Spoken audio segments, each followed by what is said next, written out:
The air in the kitchen felt wrong, like the moment before a storm breaks.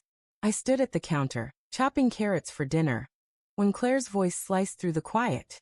"It's over, David." Her words were ice, sharp and unyielding, delivered without a glance from her phone. I froze, the knife hovering midair, my heart stumbling over itself. "What?" I managed, my voice a stranger's, thin and unsteady. She didn't look up. "Our marriage. It's done. You'll hear from my lawyer." The room tilted. The carrots blurred into orange smears, and the knife clattered to the counter. 20 years together, and she said it like she was canceling a subscription. I stared at her, waiting for the punchline, the softening smile she used to flash when she teased me. But her face was a closed door, lips tight, eyes fixed on her screen, her manicured fingers tapping out a rhythm that excluded me. "Claire, what are you talking about?" My voice cracked, betraying the panic clawing my chest.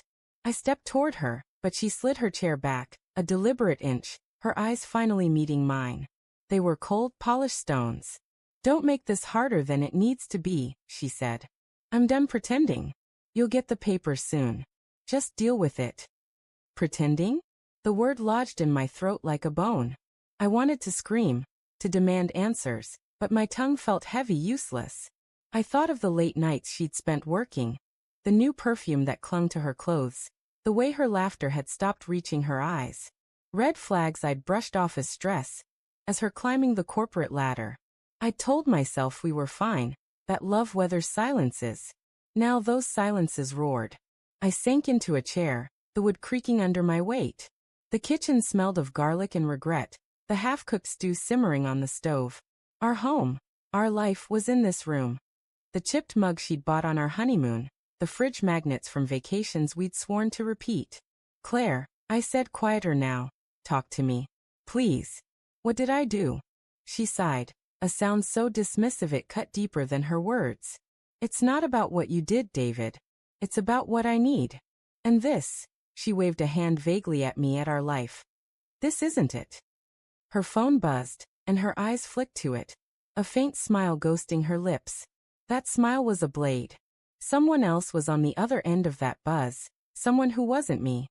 I don't know how long I sat there, staring at the table's worn grain, tracing the scars from years of shared meals. My mind replayed moments.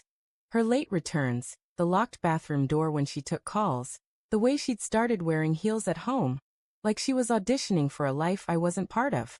I'd rationalized it all because love is a fool's game, and I'd been the fool. Was there someone else? The question slipped out, raw and desperate. Her pause was answer enough. She stood smoothing her skirt, her movements precise, practiced. "I'm not doing this," she said. "My lawyer will handle everything. Don't call me, David. Don't show up at my office. Just let it go." She walked out, her heels clicking on the hardwood like a countdown. The front door closed, and the house swallowed the sound, leaving me in a silence that screamed. I didn't move. Couldn't. My hands trembled, and something hot and wet burned my cheeks. I wasn't crying, not yet, but my body knew what my mind refused to accept. The next hours blurred. I wandered the house, a ghost in my own life. Her side of the closet was half empty, her jewelry box gone. She'd been planning this, packing up her life while I cooked her dinner. The betrayal wasn't just in her words. It was in the premeditation, the cold efficiency of her exit. I found her wedding ring on the nightstand, a glinting accusation. I held it, the metal warm from my grip, and something in me cracked. But then in the study I found it. Her laptop, forgotten in her rush to leave. It was open, the screen glowing faintly. A message thread stared back at me, her name in bold. Mark. My stomach twisted. Mark, her colleague, the one she'd mentioned in passing, always with a casual shrug. I shouldn't have looked, but pain is a reckless driver. I scrolled. The messages were a gut punch. Flirty at first, then intimate, then brazen. Dates, hotels, promises of a future without me. "He's so predictable," she'd written. "He'll never see it coming." My breath caught. She'd planned this for months, maybe longer. I was a footnote in her story. A man she'd reduced to simple and powerless. But I wasn't powerless. Not entirely. I'd spent years building my own company, quietly, in the background of her ambition. She'd never cared to ask about it, assuming it was a hobby, a side hustle. She didn't know about the contracts, the investors, the leverage I'd amassed.